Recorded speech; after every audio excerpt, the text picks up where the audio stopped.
Red Bull Racing loses a key figure from their team. Could it spell the end for Max Verstappen in Formula One? Or at Red Bull Racing, F1 has agreed to make changes to the 2026 regulations as the FIA and power unit manufacturers meet over the 2026 regulations. F2 is set to race in North America for the first time in its history. How is this going to affect Colton Herta? Because it does. That and so much more. I'm Tim Hauraney. This is Nailing the Apex. I'm pleased to be joined by Nelson Valkenburg, Dutch motorsport reporter, and the voice of F1 in the Netherlands. Nelson, how are you? How are things going? We're taping this on a Friday afternoon for you. It's all going well. We were supposed to be in the Middle East, and we're not, so that's the sad part. It's small fries compared to what's happening there, of course. But all in all, quite busy. I'm studying up on my NLS racing for the upcoming week, so busy enough. Some quick housekeeping notes. I did have house cleaning written in there until my girlfriend told me it's housekeeping, so thank you to her. That says enough about how you do your chores, that you don't know what it's called.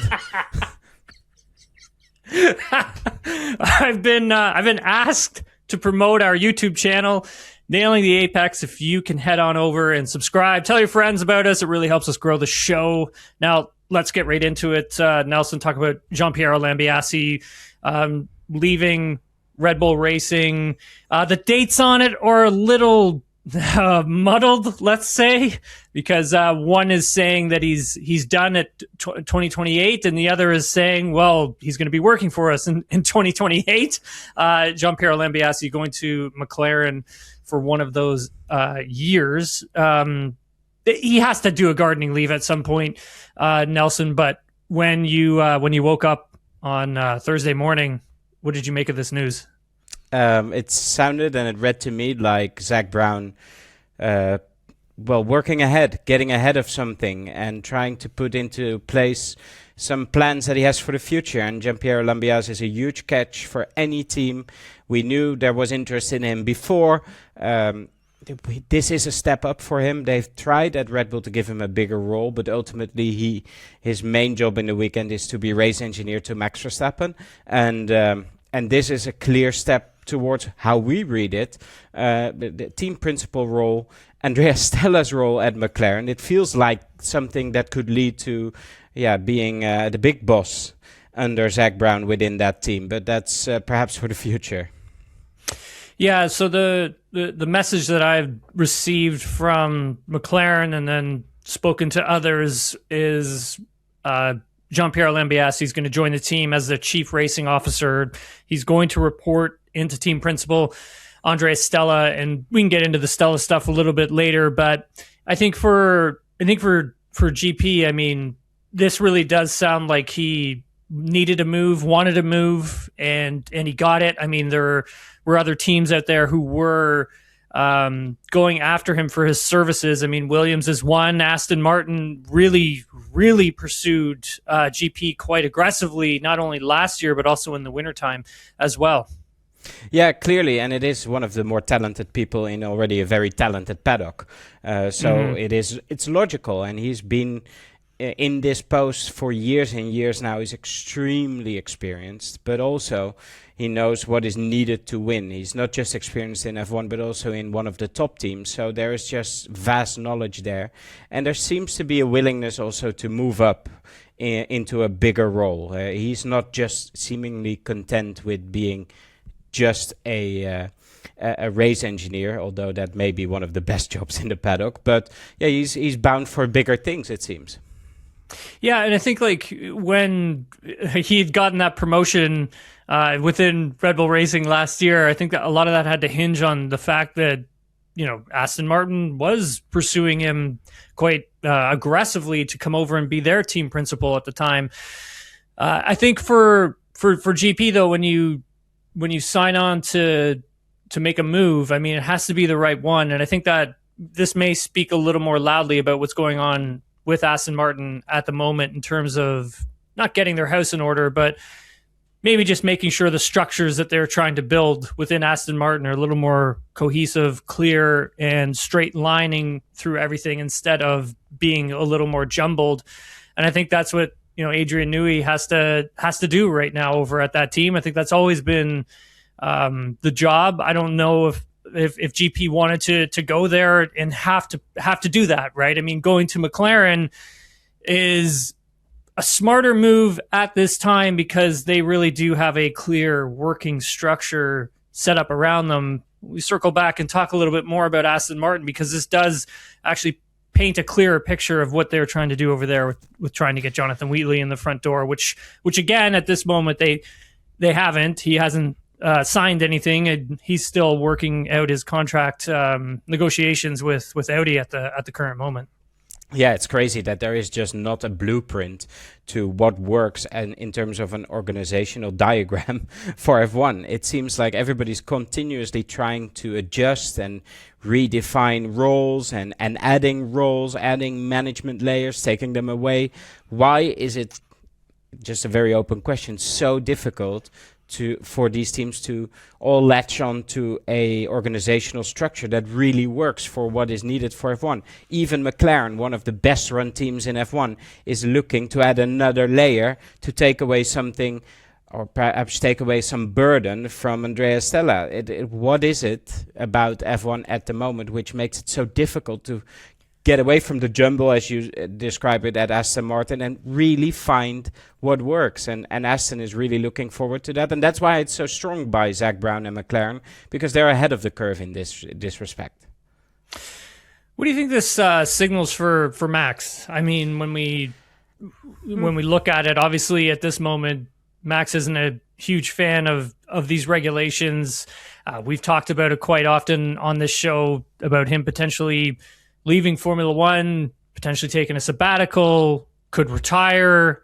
Obviously, he's not very happy at the moment. The car isn't the greatest, but GP and Max have a very, very close relationship. I think it's probably one of the closest in terms of that driver and race engineer on the grid. The only other one I can really ever compare it to is probably Hamilton and Bono, but I think this one runs a little bit deeper even than that relationship was. I mean, Max in the past had even said, like, if GP's not here, then I'm not going to be here, essentially. So, yeah. I don't know. What do you make of all of it? Well, there are a couple of angles to look at. First of all, from the Red Bull perspective. Why is it that the bleeding hasn't stopped in terms of losing talent? Because what I'm hearing at the team is not just GP. There are a couple of other names within the organization, maybe not high-profile names, but important names, high-level mechanics leaving. What is it that is happening there that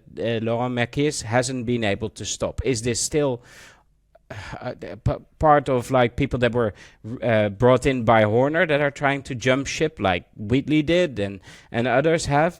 Or is there something else going on here that we're not really registering? So there's that, and that's fundamental to the future at Red Bull.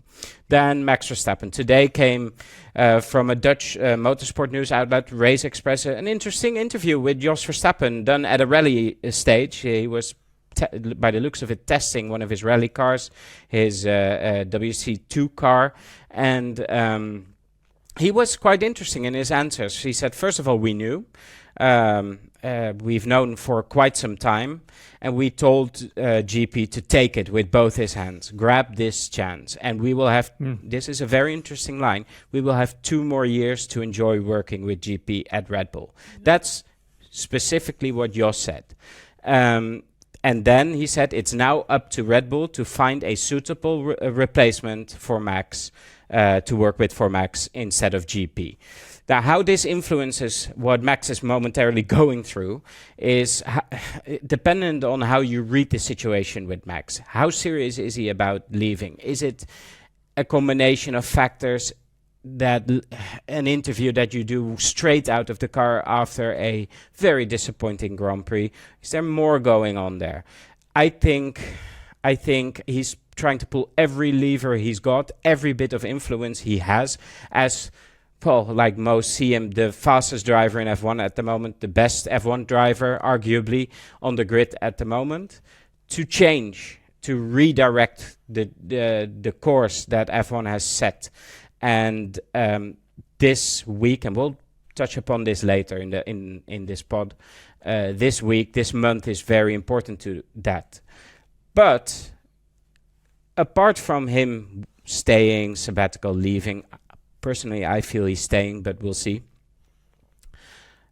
Will he stay at Red Bull? Because this team is not the team it once was. And we rave about Mackies. We've done this on the show as well. But there needs to be a course correction here. That car is, you've seen the onboards. It's a handful. It's problematic at the front and the rear. It compounds what Verstappen is feeling about the regulation because the car is so incredibly uncompetitive. And there needs to be a seismic shift here. What big talent is Mackies, is the Red Bull organization bringing in to replace all these big names? And that's a big question mark, and I haven't really gotten an answer to that. So, setting aside the problem that Max has with F1 currently, and if they can solve that, if they are putting something forward that he can embrace a little bit more for next year as well, he needs to be happy that this team won't be an also-ran. And, you know, Dutch media already is full of speculation that GP moving to McLaren means that he will follow him. This will follow Max whatever happens. Every team that's doing well will be linked to him because he's that good. He's that good of a driver. For me, it's a wait and see because after last summer, who knows? Let's let him make any decisions on that. But it is interesting that McLaren is so far ahead of the curve with these signings that it could put them in an interesting position as well. Interesting to hear that from Jos. I mean, Jos and Max are obviously extremely close. So I think if one is saying one thing where, you know, he's with us for the next 2 seasons and they're going to have to find someone for the next season after that, I think that's very telling of what Max may end up actually doing. I honestly couldn't picture Formula One right now or even into the future without him in it, being he's the greatest driver on the grid. Exactly. Picture the boardroom of FOM, knowing that your championship's worth is its popularity and its main talent. And you leave the 2025 season with a well-deserving champion in Lando Norris, a new young champion, and a driver that almost staged the comeback of the century and is regarded as the best driver. You've got the GOAT in Lewis Hamilton, and you've got the best qualifier maybe since Senna in Charles Leclerc. And all 4 of these marquee names are extremely unhappy with what you've done to F1. That will influence your decision making and the urgency for F1 to make changes to figure this out together with the FIA. So that's what I mean with the levers that being pulled. And for me as well, whatever Max does, if he remains in F1, it will come with greater freedom outside of the weekends because that's what he needs. That is what he's forcing Red Bull to agree to anyway. And he's good enough to demand it. If you have the opportunity, do it. Yeah, the thing I think with Max Nelson is the fact that like if he's not being heard or if they're not listening to him, like he will walk away. Like to prove a point. Yes. To prove a point for sure. I mean, we've seen him do things like outside of that, obviously, but we know that he is capable of saying, you know, forget it and drop everything and walk away from it. I do believe that if he doesn't feel like he's being heard, he could quite possibly do that for sure. But I think that lesson has been learned over the last few weeks. Yes, for sure. It's interesting to see the change that's been going on at Red Bull Racing. You drew attention to it there earlier. I mean, the senior figures that have left, and these are just a few that I just pulled out of thin air. I mean, Jonathan Wheatley, obviously, we've talked about him. Adrian Newey, Rob Marshall going to McLaren, Will Courtney even. Some really big talents. Yes, big talents. He went to McLaren too. And what is it about the past period we don't know why all these people left and what's happening now there? What is the culture within that team that is maybe not proving so successful in attracting new talent, or maybe they have, and we just haven't gotten to know them yet. But the proof is in the pudding, as they say, the next few months, because this car is woeful and it needs to be improved, and this team needs to improve it. Not Rob Marshall, no one else. They need to improve it, and well, good luck on that. It just feels like a house of cards, really. I mean, when you look at you could call Red Bull one of the greats. You could call the team at one point maybe even a dynasty. But I think when you look at their overall success within Formula One over the last almost 16, 17 years. It's insane. I mean, it's incredible, like what this team has done. But now when, Horner gets removed, you have all these key figures leave before Horner, obviously, but you could just see the dominoes starting to fall, and you could see other teams circling like vultures, just waiting to start picking people out of that team as quickly as they can. And here is my big thumbs up to Mercedes. Excuse me. This team could have disintegrated in 22 or in 23 when they just couldn't get on top of the regulations. There was never any blame. There wasn't boiling over frustration that reached media. And this team stayed together. And yes, if they kept the regulations the same like last year, I'm not convinced Mercedes would have been the best team, because they never got on top of the regulations, the aero regulations of the last year's car. But now they have, and they've taken the chance, kept the people together, promoted some people, but that team has never felt in disarray. And I very much like Mackey's. I very much like his management style, and what he did last year with the team was impressive. But now is the second act. This is the second album, basically. And the pressure is on for him to deliver. I think when we talk about that, it's an interesting point that you make with Mercedes, and how there wasn't a lot of exodus from the team. I mean, I want to say Mike Elliott was probably the only one, and that has to do with the 2022 car, and then obviously into the 23 car as well, as Mike was a big part of that. And I would say he was probably the only one who kind of got moved aside. But without noise. It didn't feel like exactly. Noise. Very quietly. Yeah. Very quietly. Where with Red Bull, I mean, you could see a lot of the chaos, especially, back in 2024 and 2025. And you could just see these teams. These teams are so competitive, man, that they smell.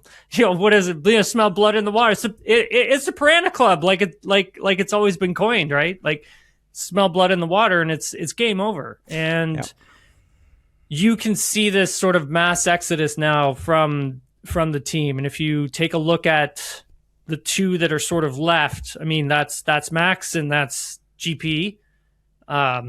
Pierre Vacher maybe, and then at the end of the day, I mean, Pierre Vacher he's the one who's in charge of building out this car, and so I think this could possibly be the end for this team for a little while in terms of winning constructors titles. It is on top of the fact that the engine isn't as raceable as they wanted. This car has been a big disappointment.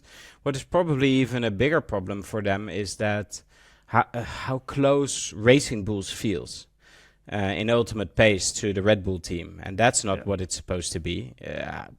They've merged a lot of those operations so that they used a similar wind tunnel, etc., similar all the CapEx stuff, all the stuff that the team can use to build the car. They're sharing a lot of those tooling, etc., and all of the materials there. But there needs to be a clear step up between Racing Bulls and Red Bull, and there isn't right now. So it's very interesting to follow how that impacts what Verstappen will do, but he will only race in F1 in a competitive car, in a competitive long-term proposition. That is the one thing I know for certain. Red Bull Racing is just 2 points ahead of Racing Bulls in the standings so far. Obviously, only 3 races have been done, but Haas is in 4th, Alpine is in 5th, and if we take a look at the competitiveness, like you have said, of their car, I mean, they've done a really remarkable job with Red Bull powertrains, building that division out. Actually, quite surprised how competitive the engine is in the back of that Red Bull machine. Obviously, the aerodynamics on that car need a lot of work, like you had said. Yeah, and not just aerodynamics. I think they have vehicle dynamics issues as well. Dynamics, yeah. But we left Bahrain testing with Toto Wolff, James Vowles ringing in our ears. Everyone was pounding the drum that Red Bull was going to be really competitive. So what happened? What happened? Or is this sandbagging? Exactly the biggest sandbag, the biggest political interview session ever? But the car didn't look as bad as it did in Japan, and that's another thing. The car really didn't look as difficult to drive in Bahrain. Now Bahrain is very, very specific. I know this, but there weren't the warning signs from the Red Bull camp at that point that we've seen now. And I think they are surprised by the fact that they are where they are. It's not a good thing. Well, I remember, Laurent Mekies didn't sugarcoat it when he told me it was going to be a rough start for them at the beginning of the year. I mean, he was pretty open in that regard. He was with you as well. But that was engine. Yeah, it was engine. Well, I mean, not for me. Like, he did say, like, the car was going to need a bit of work. He's like, the engine needs work as well. He's like, there's going to be some races where we don't finish. So I think, like, Laurent was pretty open about what they were going to be like. I think a lot of us just didn't believe it because of what everybody else was saying within the paddock. You had Ferrari and Mercedes telling us in Bahrain, like, hey, watch out for Red Bull. Their deployment is amazing. All this other kind of stuff. And look, it might be because I actually think this Red Bull Ford powertrain isn't as bad as I think a lot of people think. And we can touch on that in a bit. However, I don't think this team is in a constructors championship winning position. However, they've got Max Verstappen. And I think when you have Max Verstappen, you have a chance at winning a driver's title. If you just give him the equipment, we saw it last year. Didn't really have a teammate who could help at all, really. And now he actually does have a teammate who could possibly help him. I think he just needs a bit more help from the technical side of things to get this machine dialed into the right window where he needs it. And I think he could be competitive to win a driver's title. I read Mekies' stance in Detroit. This was at the Red Bull Ford launch, as really downplaying what the engine could do. Of course, they developed last year's car until the final race, basically, to try and steal that championship from a position where they were nowhere. But so did McLaren. They all fought tooth and nail, and you hear McLaren saying, well, we're paying the price a little bit for this. Okay, but there's a big difference in vehicle dynamics, and just the fact that the Red Bull car aerodynamically and from a suspension standpoint feels undercooked, and I'm very disappointed in that it feels so undercooked. Yes, the engine can be problematic. It's a very, very new project there, but for them to have a car that feels woeful on track, that cannot stand. Let's move over and talk a bit about Andrea Stella and what this all means for him. There were some rumors floating around that he could probably sign and go with Ferrari, or there was I saw that he did sign with Ferrari, and he was going to go there. And I was like, look, if Zach Brown is still at McLaren, Andrea Stella, I got news for you. He's not going anywhere if Zach Brown is still there. Both have a long-term deal with McLaren, and I've been told from pretty good insiders that Andrea Stella is not headed anywhere, and GP is going to be reporting into him. If anything, this has really strengthened their whole technical chain within within the team. It's impressive what McLaren has built over there, Nelson. And I think for Andrea Stella at this moment, he is doing the role of two people. And why is basically that, though? GP's coming in to fill in that one gap.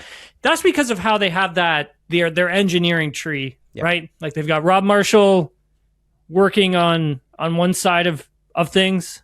They got Peter Prodromou working on another side of things. They have another separate department as well. And those three departments obviously report to those three individuals, and then they go up to Andrea Stella. And I think they need someone in between, and that is where GP is going to be sort of slotted in to begin with. But has and F1 changed so much that you just, as a team principal, cannot... you need someone in between to filter out a lot of the noise from different departments. That was never the case. It is now. Yeah. Because this isn't the F1 of like Ron Dennis. It's not even the F1 of 5 years ago. Yeah, exactly. Right. There are thousands of people that are now working on these teams. These teams are monsters, and they can do that thanks to cost cap. But cost cap also makes the field converge a lot quicker, makes it more competitive, which is great. But you need to hire more people to filter out and have a stronger chain. And I think McLaren is one of those teams who figured that out early on, back in 2023, when Seidel left and Stella came in. Yes, and when Stella we had came that in and very reorganized short everything. stint with some additional people there as well that left. But you see it at Mercedes as well with the appointment of deputy team principal. Bradley. Bradley there taking away more of the workload for Toto. So I am one of my missions for the next few races, once we get back on track, is to figure out and perhaps do an item on this for VIAPlay on why the role of team principal has changed so much. What is it that makes it so different? Because at McLaren, Stella is also not tasked with any of the commercial stuff. That's all Zach. So it's already split up, and it's just so different. It is so different than what it used to be. Well, you look at the team principal position now. We talk about this on the show a lot. We've talked about it on here now for the past few seasons. And one of the things that I always say is the fact that the team principal role is not really meant for one person to make up all of these different things, plus trackside leadership. It's more now being directed towards an engineering mind, and you're having that separate person on the side who's going to handle your media obligations. And when you take a look at, I think Aston Martin is going to be a good picture of how this could play out, where you actually have a technical mind in a very senior position, an executive position, and then you have someone who also comes from an engineering background as well. And let's say Jonathan Wheatley, if he does end up going to Aston, he's going to be your trackside, leadership. He's going to be your trackside voice. He's going to be the guy that we're going to be talking to and things of that, and creating a chain of their own. And I think when you take a look at the teams and the way they've structured them a little bit differently here and there, Mercedes is that one that still hasn't really done that. You still have Toto, who's the CEO and team principal. He's a big boss at the team. He also speaks to the media as well. But if he doesn't attend the race, Bradley ends up coming in and he speaks for on behalf of Toto. And so you don't have that sort of engineering chain through Mercedes just yet. I'll be interested to see what that does to the team over the next few seasons, because take a look at McLaren. Honestly, if we look at McLaren, it's only been 3 races, right? But that third race, like we had said, McLaren was going to start to come back. Yes. And they haven't even put updates on this car yet. No, and there's some weight to shed, and there's more to come. But Japan was just very impressive, mostly by Piastri. Let's not forget, this was maybe Piastri's best race weekend ever for McLaren. But there was more potential there in the car than it looked in China and in Melbourne. Well, in China, we don't know what the race potential would have been. But yeah, exactly. It is interesting to see if this McLaren way of doing it, of organizing your team, structuring your team, will be emulated, and if it's copyable, Because I'm not sure. Maybe Audi. You don't have a marketing department there because Audi takes care of that. But then you have the technical bit, that's Binotto, and now they're looking for someone, maybe a people person for the team to rally around again. We'll see how that pans out. I've heard some rumors about who might be in frame for that position, but that's really conjecture. It's a really rumor, but I've heard Mike Crack could be one that they're looking at. We already unanimously voted Alan McNish in that role, but we've not heard anything about this. But it is quite interesting to see what they are going to do next. But they're not in crisis because I know Binotto is way capable to do this right now, and just put someone there to run the show and perhaps speak to the media a little bit more. But it's just interesting to me that there isn't a blueprint to this for other teams. Mm-hmm. I think Aston is sort of, leading into that a little bit more. They're heading more into that direction when you look at like having the likes of Enrico Cardile put in the place that he's been put into, and then you have obviously Adrian that's going to oversee a lot of it, and then you're going to have a team principal who is going to be reporting to both of them. I'm going to say something very maybe controversial. It at least is clippable. So, oh God. Yes, there you go. The Dutch is unleashed. Adrian Newey is a genius, but is a technical genius a manager? And I am not sure. Okay. That's not that controversial. Yeah, because you need to be a people person. You will need to be able to speak to someone when they don't get their project okayed and make sure they are still on board. You need to be someone who would like to go to dinner with your team just every once in a while to get that feeling that we're all in this together. Is Adrian Newey that person? I don't know him well enough. Honestly, I've never spoken a word with him. But what I saw in Melbourne feels very stark to me. And Aston Martin could do with maybe some warmth, some we're in this together feeling, a real team spirit. And this is why they need Jonathan Whitby, because I believe he is that person. We saw this at Audi, at Sauber last year. But I wonder if Adrian Newey is best utilized in a management position. It's a good question. I think when you take a look at some of the other structures of how things have been put together, obviously, I think with McLaren, it's a good example, right? Where Zach is that CEO, he's the one who they trot out to the media, the most. We get to talk with Andrea about twice a weekend, I think, and his pressers are, for those watching and listening, his pressers are usually a little more geared towards the technical side of the sport. It's where he feels comfortable. But he does it so well. He's so comfortable, and I think McLaren has done such a smart job in terms of those two communication outlets, where you're going to get like the more clips from Zach, where with Andrea, he's going to give you the details of how things work, where he sees their car, where in their car is a weak spot. He'll tell you all those things, and I think he's fantastic. And I learned so much from those sessions with Andrea. He's really good at just sidebar chats as well. He's great at explaining things, and I think if you're gonna start comparing, if we start comparing what McLaren does to what other teams do, it is really hard to replicate that. It's extremely hard to replicate that, I would say.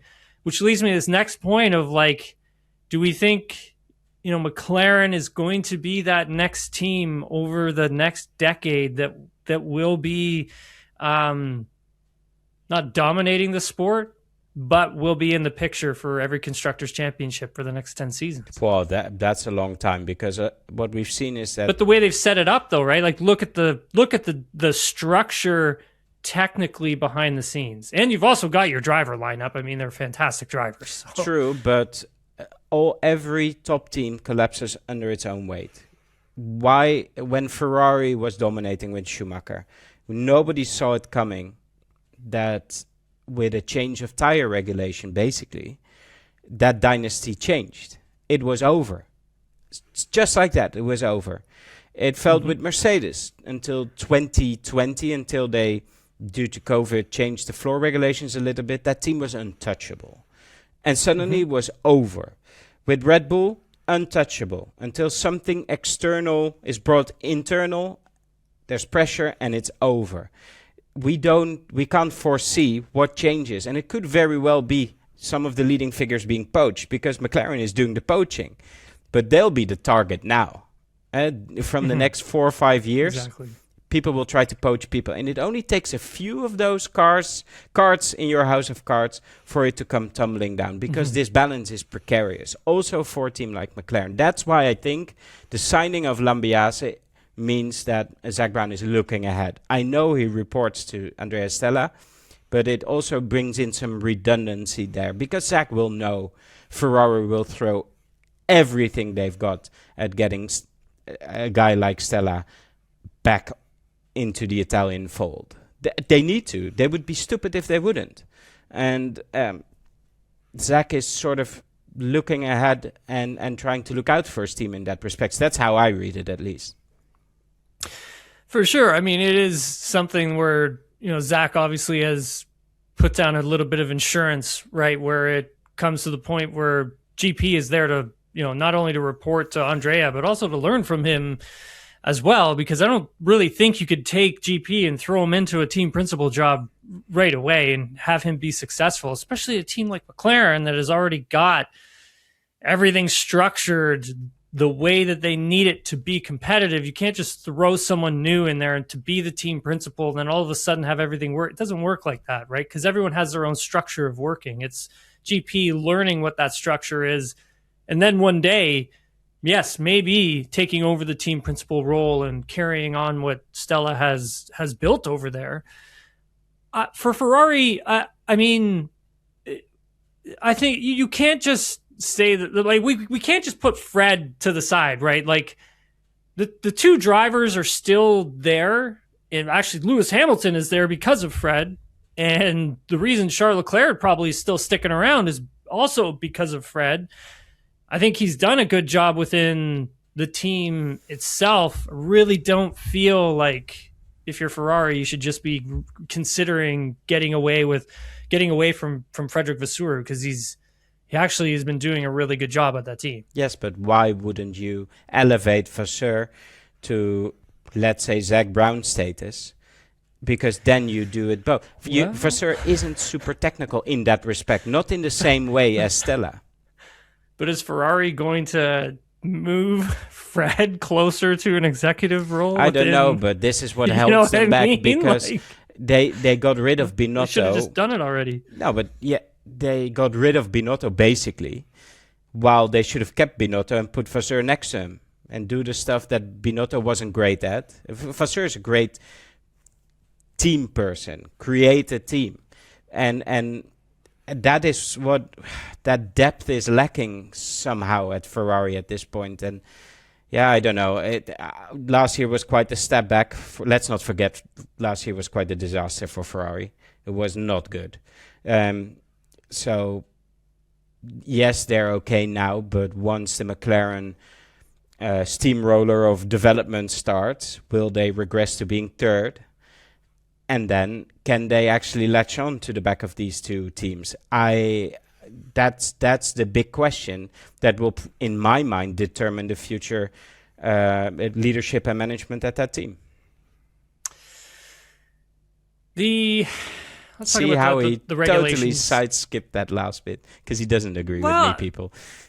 Well, I do. I don't. Right? I mean, I do. I don't. There are some. You made some good points, but I think at the end of the day, it's you can't. I mean, there's no way Ferrari's moving Frederick Vasseur up, but not right now, anyways. And even if they do, what are they going to move him? What are they going to move him into? Oh, like, but Ferrari is known to make rash decisions, eh? Yeah, but the way Ferrari has also gone about designing everything so Fred could be the team principal, right? It's taken away the whatever it was above. What is above Fred is Ferrari. Yeah, I know. Like big Ferrari. The executives at Ferrari. Like, you think they're going to just take Fred and move him into that? No. But you could have parallel roles. If we are about splitting up team principal roles, which is They brought Fred in to do away with those things. Yeah, but you said it was necessary for everyone to split up roles because it's bigger, and at a Ferrari they're going smaller. Oh yeah, for sure. Yeah, I think with Ferrari trying to get Andrea Stella, flat out, it's not going to happen. At least not for a little while. At least you and I are going to put a bet on this. I think you and I are in Miami are going to put a bet on this. We'll think about time frames there.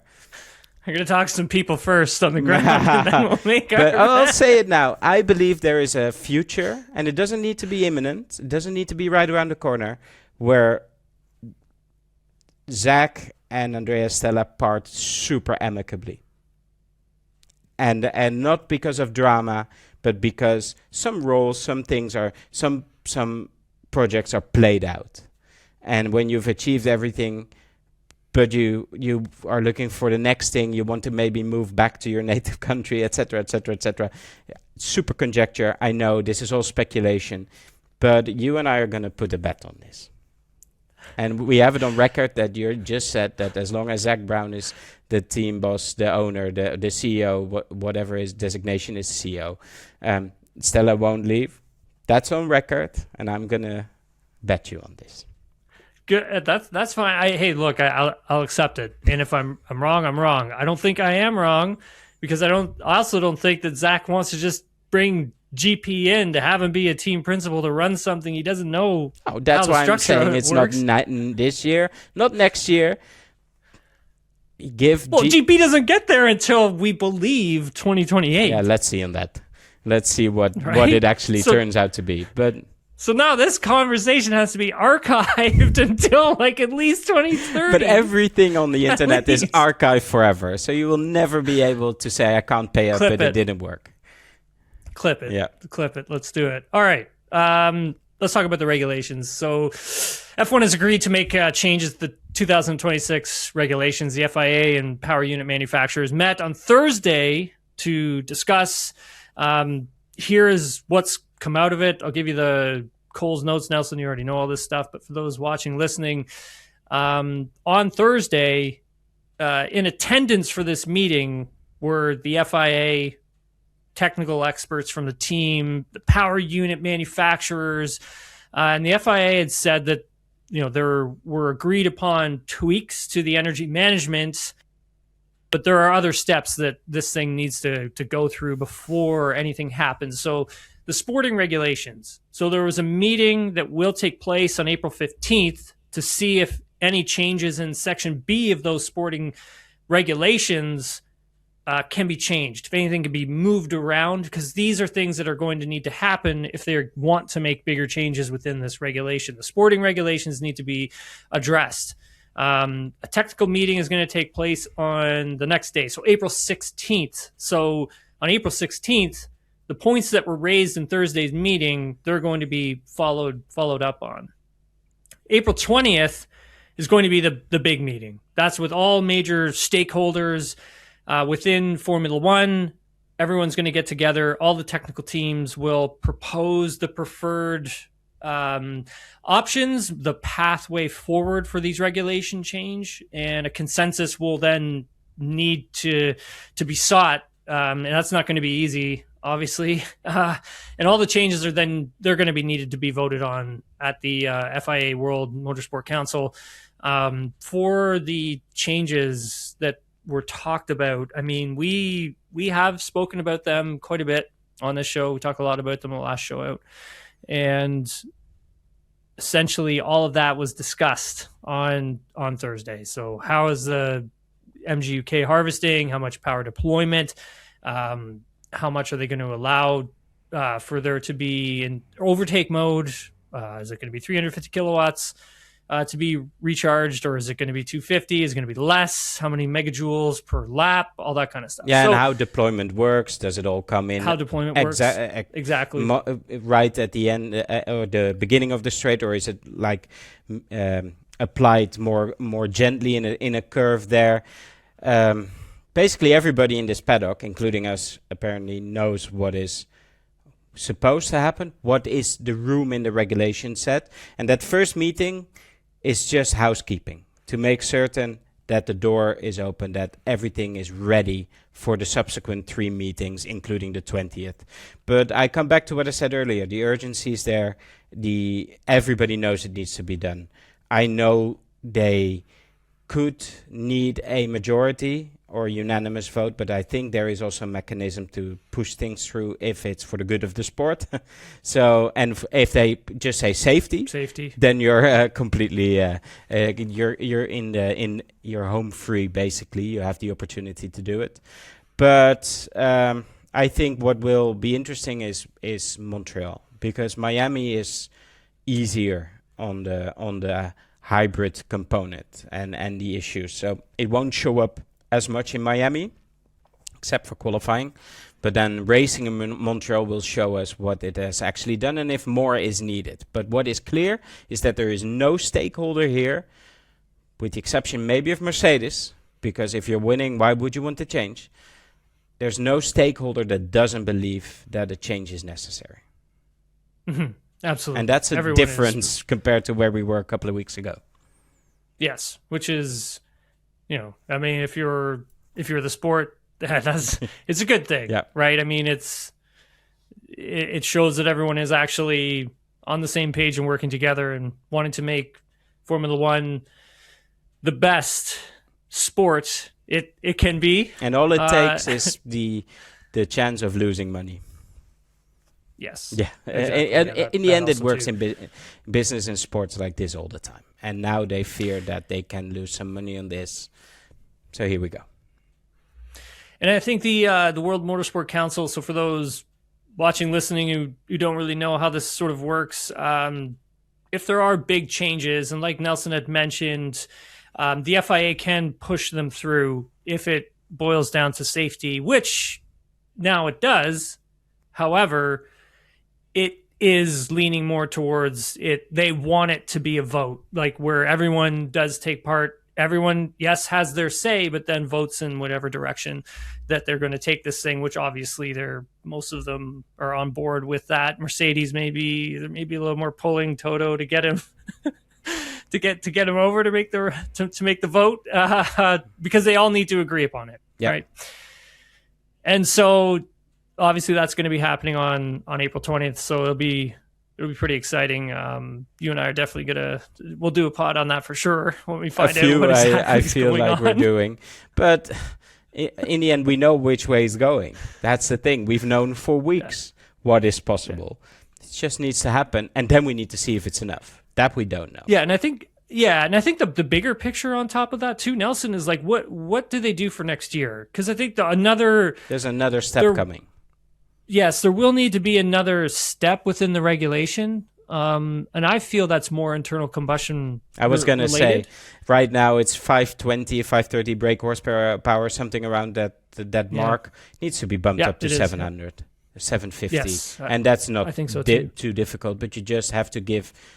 You need to give the lead time. Yeah, the lead time, and you will have to unfreeze budget caps basically for engines. That's done. We just need to say, okay, develop the hell out of those engines for next year, and then when you bump it up to 700 or 750 brake horsepower, you can run at 75-25% internal combustion electrical power. So we'll see. It was interesting. German publication, I think it was last week. Automotor Sport. Yeah, I was gonna say Michael Schmidt, who's really great. Like that guy, he's got his finger on the pulse. Hilt. Yeah, he's very, very connected, and I always have to translate his. You don't speak German? No. But I always have to translate his articles whenever I need to read what he's saying, because sometimes he'll sometimes he'll break some really big news that people don't even see. And then I'll, grab it, obviously translate it. But anyways, he's talking about the engine regulation moving forward, what it could end up becoming. And he had mentioned that 2029 could see V8s back on the menu. Could it be turbo or naturally aspirated? He seems to feel that turbo is something that the engine manufacturers are more interested in. So a V8 turbo with KERS. And I think he's not, there is some appetite in the paddock for that. Oh, absolutely. What do you think? I think so. Well, it would fit completely with what I've heard from, for instance, Max Verstappen. He'd love that. But there will be. I think all of us would. It would be awesome. Yes, I'd love it. Of course, there wouldn't be screamers with the turbo, but that's fine. Yeah. But and then with synthetic and biofuels. And a KERS system probably for regeneration. So that will be it. But I could well believe that there are forces in the paddock that would push for an earlier date than 29. So we'll see if that is actually the case. But I'm too much of a purist to not go, a V8 with these cars? That'd be awesome. That would be F1 where it needs to be. I'd be so into that. But the big question That'd is... be the sweet spot. For us. But is it the sweet spot for the marketing division of all the OEMs? That is the question that you and I are not equipped to answer. Because we look at from a motorsport point of view, they need to pay for it. And it has to reflect on their road cars. And that's what led to these regulations. It wasn't a decision led by a pure motorsport, what's it going to do on track kind of question. It was led by marketing because it had to be paid. And they will. That's why in this process they are trying to keep all the manufacturers on board, because you will need them for the next steps. And F1 will need more than two engine manufacturers to make this completely work. That's why I believe they're really trying to sort of put an arm around the shoulders at especially Audi to make certain they are completely on board with what is happening next. Well, that's why Red Bull Powertrains went and did what Red Bull Powertrains did, right? Yeah. All you need is two other manufacturers, and you can just buy yourself a Red Bull Powertrain, and away you go racing. It's kind of like back during the Cosworth days in Champ Car when we were running out of engines, and Cosworth came along and said, "Yeah, we'll build you a V8 turbo. Here we go." So, Formula 2 is going to be racing in Miami in Canada. So, since there was no Grand Prix happening in Bahrain, Saudi Arabia this year due to the conflict in the Middle East, F2 lost 2 rounds in their championship, and F2 needed to replace those rounds. So it was agreed upon to race in Miami in Canada. Nelson, you were the first one to tell me about all of this. So Finally. Give me the Michael Schmidt, details. I was it that told you. I heard quite early on from the teams. I didn't need to translate the Dutch. Yeah, It was good. There you go. Now it's the same as German, basically. So, I'm going to get in trouble for that. You are going to get in trouble for that. What I heard early on from a couple of the Dutch teams that this was being discussed, and how awesome is it that finally F2 is going to race in the Americas, or in North America, and in Canada, in Montreal. That is going to be so awesome on that track. I cannot wait to see an F2 race in Montreal. But actually, I think it could work really well in Miami as well. Over the bumps, it feels like a track that the F2 kids would really enjoy. So I can't wait for that. It's going to make 2 sprint weekends for F1 plus F2. Busy. There was a Canadian driver whose family did try to get F2 to come to race in Canada. So there was a push for that way back in the day. Your family, I'm guessing, right? What's that? Your family. I don't know. I was never an F2. I know. Champ Car Atlantics. But had it gone... Actually, Champ Car Atlantics F2 were the same sort of... Had it gone, you would be an F2. Oh, yeah, for sure. 100%.